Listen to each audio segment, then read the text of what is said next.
Assalamualaikum warahmatullahi wabarakatuh.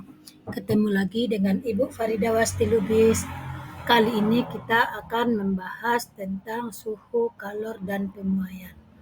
Materi ini kita pelajari pada kelas 7 mata pelajaran IPA semester 1 di kurikulum Merdeka, yaitu bab 3.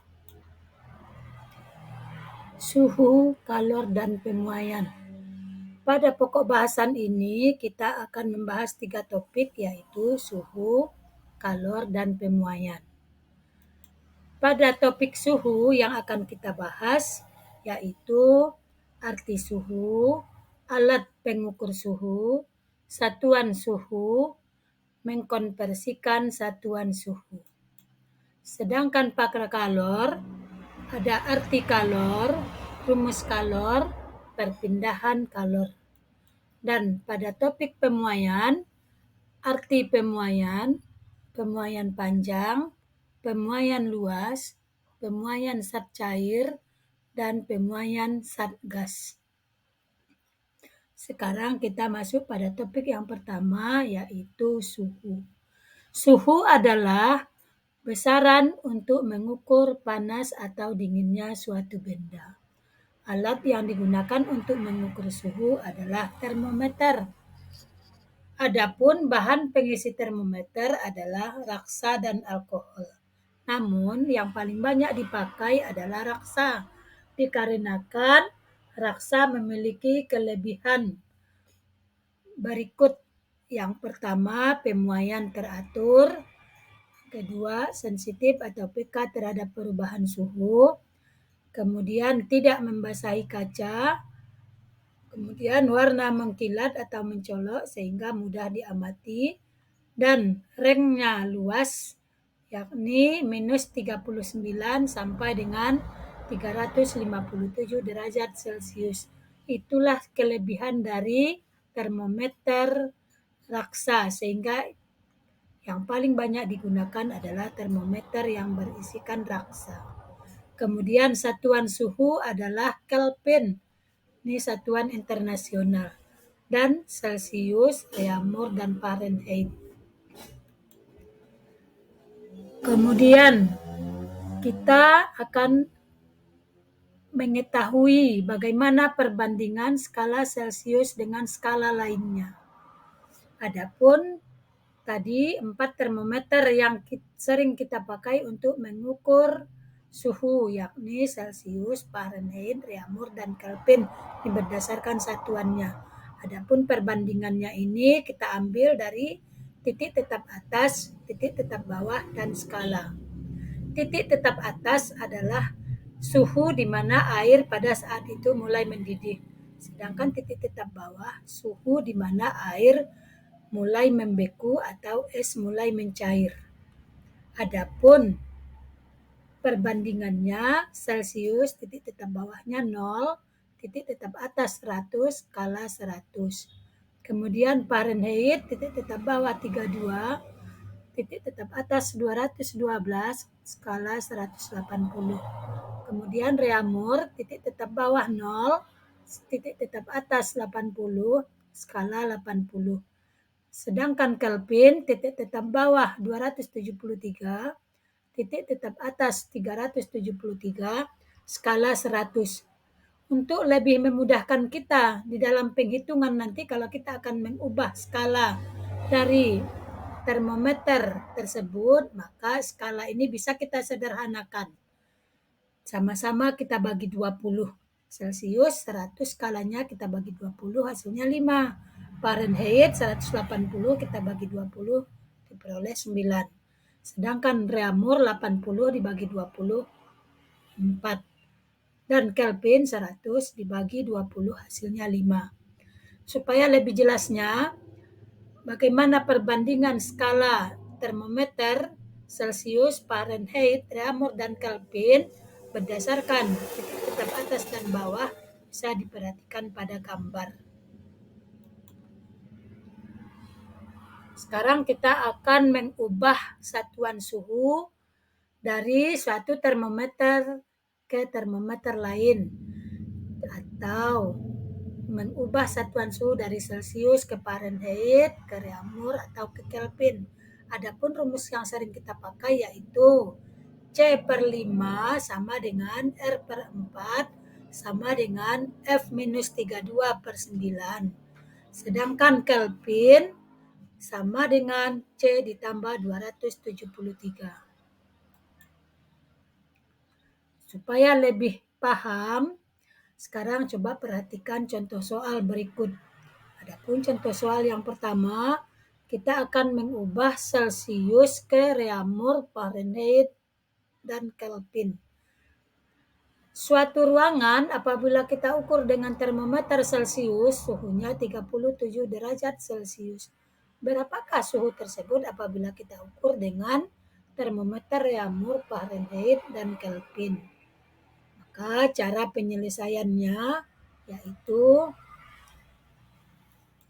yang pertama kita akan mencari Reaumur. R/4 sama dengan C/5. R/4 sama dengan 30/5. 30 ini tadi kita peroleh dari kita mengukur suhu ruangan menggunakan termometer Celsius, hasilnya 30 derajat. Angkanya 30. Jadi R/4 sama dengan 6. 30 kita bagi 5 hasilnya 6. R sama dengan 6 kali 4 sama dengan 24 derajat. Yang kedua Fahrenheit. Rumusnya F-32/9 sama dengan C/5. F-32/9 sama dengan 30/5. F-32/9 sama dengan 6. 6 tadi kita peroleh dari 30 bagi 5. F-32 sama dengan 6 kali 9. F-32 sama dengan 54. F sama dengan 54 ditambah 32. Ini tambah 32 ini kita peroleh dari F-32 ini, 32-nya kita pindah ruaskan. Maka tanda minus berubah menjadi plus atau tambah. Maka hasilnya 54 ditambah 32 sama dengan 86 derajat. Sedangkan Kelvin K sama dengan C ditambah 273. Sama dengan 30 ditambah 273. Hasilnya 303. Khusus untuk Kelvin ini tidak pakai derajat karena dia bersifat absolut atau mutlak. Kemudian contoh soal yang kedua, kita akan mengubah suhu dari termometer Reaumur ke Celsius, Fahrenheit, dan Kelvin, di mana suhu ruangan diukur dengan termometer Reaumur, hasilnya 44 derajat Reaumur. Berapa apabila kita ukur dengan Celsius, Fahrenheit, dan Kelvin? Maka cara penyelesaiannya C/5 sama dengan R/4. C/5 sama dengan 44/4. 44 ini tadi kita peroleh dengan kita mengukur suhu ruangan dengan termometer Reaumur, hasilnya 44. Maka R-nya adalah 44. Sehingga C/5 sama dengan 11. 11 ini adalah hasil dari 44/4. Jadi C sama dengan 11 kali 5. C sama dengan 55 derajat. Kemudian Fahrenheit, rumusnya F-32/9 sama dengan R/4. F-32/9 sama dengan 44/4. F-32 sama dengan 44/4 kali 9. Ini kita pindah ruaskan, kemudian dikali silang. F-32 sama dengan 11 kali 9. F-32 sama dengan 99. Sehingga F sama dengan 99 ditambah 32. Hasilnya F sama dengan 131 derajat Celcius. Kemudian Kelvin, K sama dengan C ditambah 273. K sama dengan 55 ditambah 273. Hasilnya adalah 328. Kemudian contoh soal yang ketiga, yaitu kita akan mengubah satuan Fahrenheit ke Celsius, reaumur, dan Kelvin. Apabila suatu ruangan diukur dengan termometer Fahrenheit, hasilnya adalah 95 derajat Fahrenheit. Maka berapakah suhu tersebut apabila kita ukur dengan Celsius, reaumur, dan Kelvin? Pembahasannya, C per 5 sama dengan F minus 32/9. C per 5 sama dengan 95 minus 32/9. C per 5 sama dengan 63/9. C per 5 sama dengan 7. C sama dengan 7 kali 5, hasilnya 35 derajat. Kemudian reaumur. R per 4 sama dengan minus 32/9. R per 4 sama dengan 95 minus 32/9. R per 4 sama dengan 63/9. R per 4 sama dengan 7. R sama dengan 7 kali 4. R adalah 28 derajat. Sedangkan yang ketiga adalah Kelvin. K sama dengan C ditambah 273. K sama dengan 35 ditambah 273. Sama dengan 308. Nah, jadi untuk termometer Celsius hasilnya adalah 35 derajat, reaumur 28 derajat, sedangkan Kelvin 308. Ingat ya, Kelvin dia tidak memakai derajat karena dia bersifat absolut atau mutlak. Pokok bahasan yang kedua yaitu mengenai kalor. Pada pokok bahasan kalor, kita membahas yang pertama, arti kalor. Kalor adalah energi yang berpindah akibat adanya perubahan suhu. Satuan kalor secara internasional adalah Joule. Namun, satuan kalor menurut CGS adalah kalori. Ini sering kita pakai apabila kita akan menghitung energi yang ada pada makanan, di mana 1 kalori sama dengan 4,2 Joule. 1 Joule sama dengan 0,24 kalori. Kemudian kalau kita akan menghitung kalor, maka rumus kalor yang dipakai adalah Q sama dengan M kali C kali delta T. Delta T ini adalah selisih suhu. Q itu adalah kalor, satuannya Joule. Sedangkan M ini adalah massa, satuannya kilogram. C adalah kalor jenis, satuannya Joule per kilogram derajat Celcius. Sedangkan delta T adalah selisih suhu, yaitu suhu akhir dikurang suhu awal. Satuannya bisa derajat Celcius, derajat reaumur, derajat Fahrenheit, atau Kelvin. Kalori ini sangat tergantung dengan massa kalor jenis suatu benda. Semakin besar kalor jenis suatu benda, maka kalor yang dibutuhkan atau kalor yang dihasilkan atau yang dilepaskan ataupun yang diserap dia akan semakin tinggi. Adapun kalor jenis beberapa jenis zat bisa dilihat pada tabel berikut.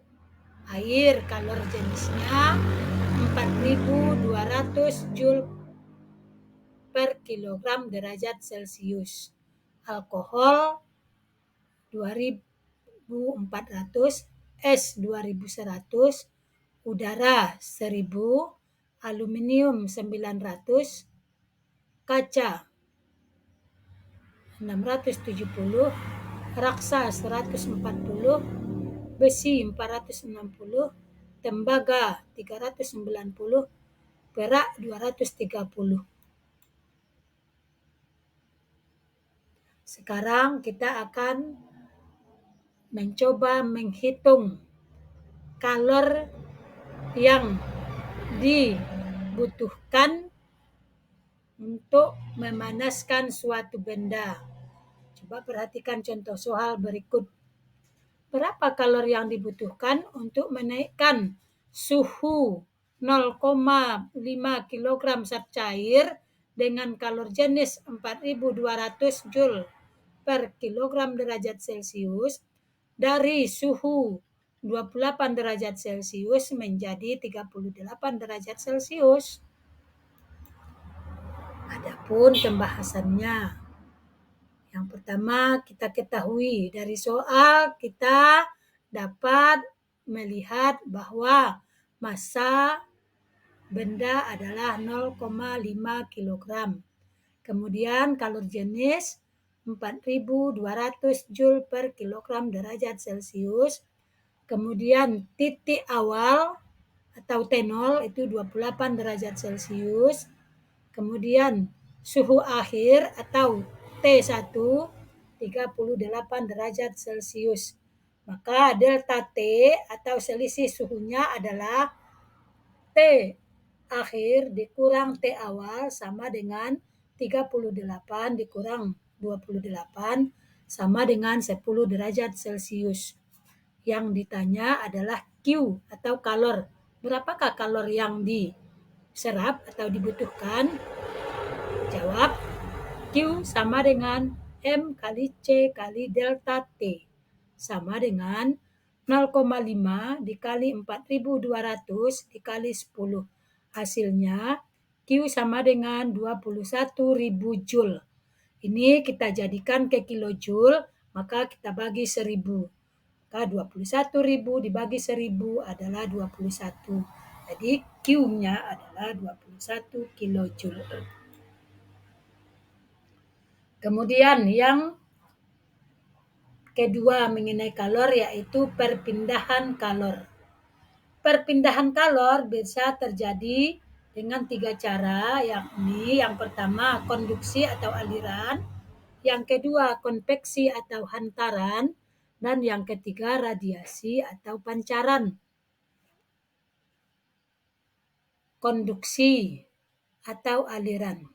Konduksi adalah perpindahan kalor atau panas melalui suatu zat perantara tanpa diikuti oleh perpindahan zat perantara tersebut. Contohnya, ketika kita memanaskan besi di atas api, maka kalor akan berpindah dari ujung besi yang terbakar ke ujung yang lain. Maka ujung yang lain akan terasa panas. Kemudian yang kedua, waktu kita memasak, tutup panci terasa panas saat panci digunakan untuk memasak. Kemudian yang kedua, perpindahan kalor secara konveksi atau hantaran. Adapun konveksi artinya adalah perpindahan kalor atau panas melalui zat perantara yang diikuti oleh perpindahan zat perantara tersebut. Contohnya, ketika kita memanaskan air dengan panci hingga air mendidih, kita akan melihat di dalam panci tersebut air akan berpindah dari atas ke bawah. Kemudian contoh yang kedua, ketika kita meletakkan es di udara terbuka, maka es akan mencair. Kemudian contoh yang ketiga, balon udara. Udara yang dipanaskan di dalam balon akan menekan dinding sehingga balon akan terangkat. Jadi, karena ada perpindahan panas, maka udaranya ikut berpindah. Kemudian perpindahan kalor yang ketiga yaitu radiasi atau pancaran. Adapun radiasi artinya adalah perpindahan kalor atau panas tanpa zat perantara. Contohnya, sinar matahari yang terik membuat suhu bumi meningkat. Ini waktu kita berjemur, maka tubuh kita akan terasa panas. Kemudian contoh yang kedua, tubuh terasa hangat saat kita di dekat api unggun. Yang ketiga, telur akan menetas secara alami ketika diterangi dengan lampu. Kemudian topik yang ketiga yaitu pemuaian. Pemuaian adalah bertambahnya ukuran suatu benda saat benda tersebut mengalami kenaikan suhu akibat dipanaskan. Secara alamiah, jika suatu benda dipanaskan, maka akan terjadi pemuaian. Sebaliknya, jika benda itu didinginkan atau suhunya diturunkan, maka akan terjadi penyusutan. Atas dasar itulah, maka ahli konstruksi dan desain bangunan membangun jembatan dan jalan raya harus memperhatikan sifat pemuaian dan penyusutan. Bahkan penyusutan bahan karena adanya perubahan suhu. Pemanasan besi, jembatan maupun rel kereta api tidak boleh disusun terlalu rapat dan perlu ada rongga. Tujuannya agar besi tidak melengkung pada siang hari untuk mencegah terjadinya kecelakaan. Coba bisa diperhatikan seperti pada gambar. Pemuaian panjang. Pemuaian panjang adalah bertambah panjangnya satu sisi benda karena dipanaskan.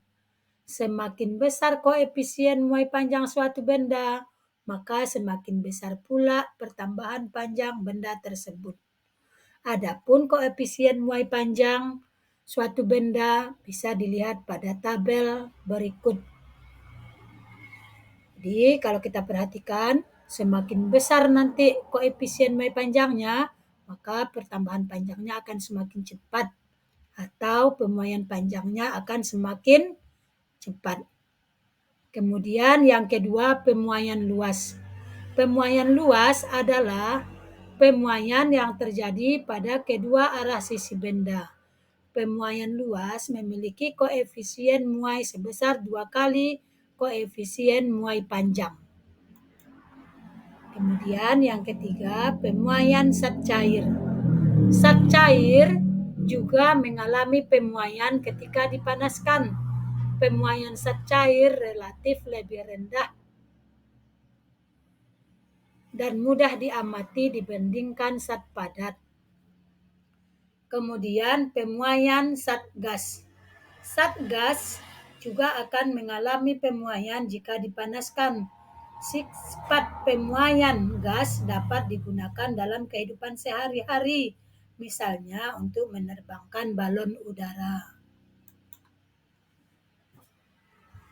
Contoh-contoh pemuaian dalam kehidupan sehari-hari. Adapun contohnya dalam kehidupan kita sehari-hari, yang pertama adalah balon udara. Kemudian yang kedua, adanya celah kecil pada sambungan rel kereta api. Yang ketiga, celah pada jendela. Di pada jendela harus dikasih celah supaya ketika terjadi pemuaian, jendela tidak pecah. Kemudian yang keempat, celah kecil pada pertemuan jembatan dan jalan beton. Kemudian yang kelima ada keping bumetal. Keping bumetal adalah kepingan berupa dua buah bahan logam dengan koefisien pemuaian yang berbeda. Sampai di situ selesai materi kita. Sekarang kita akan masuk kepada kuis. Dari pembahasan tadi, anak-anak ibu bisa menjawab pertanyaan berikut. Jawabannya nanti bisa ditulis di buku latihan atau di kertas 1 lembar, kemudian dipoto, kirimkan ke ibu. Adapun soalnya ada 3. Yang pertama, Avian influenza atau flu burung merupakan penyakit menular yang disebabkan oleh virus influenza tipe A atau yang sering disebut dengan H5N1. Virus ini dapat bertahan hidup di air sampai 4 hari pada suhu 25 derajat Celcius. Berapakah suhu tersebut jika diukur menggunakan termometer Reaumur, Fahrenheit, dan Kelvin? Kemudian soal yang kedua, berapakah kalor yang diperlukan untuk menaikkan suhu air dari 26 derajat Celcius menjadi 71 derajat Celcius? Jika massa air adalah 4 kilogram. Yang ketiga, sebutkan 5 contoh pemuaian dalam kehidupan sehari-hari. Jangan lupa anak-anak ibu, pertanyaannya dijawab ya. Kirimkan ke ibu. Nah, untuk pertemuan kali ini sampai di sinilah materi kita. Ibu tunggu jawaban pertanyaannya ya. Terima kasih untuk atensinya. Sampai jumpa di video pembelajaran berikutnya.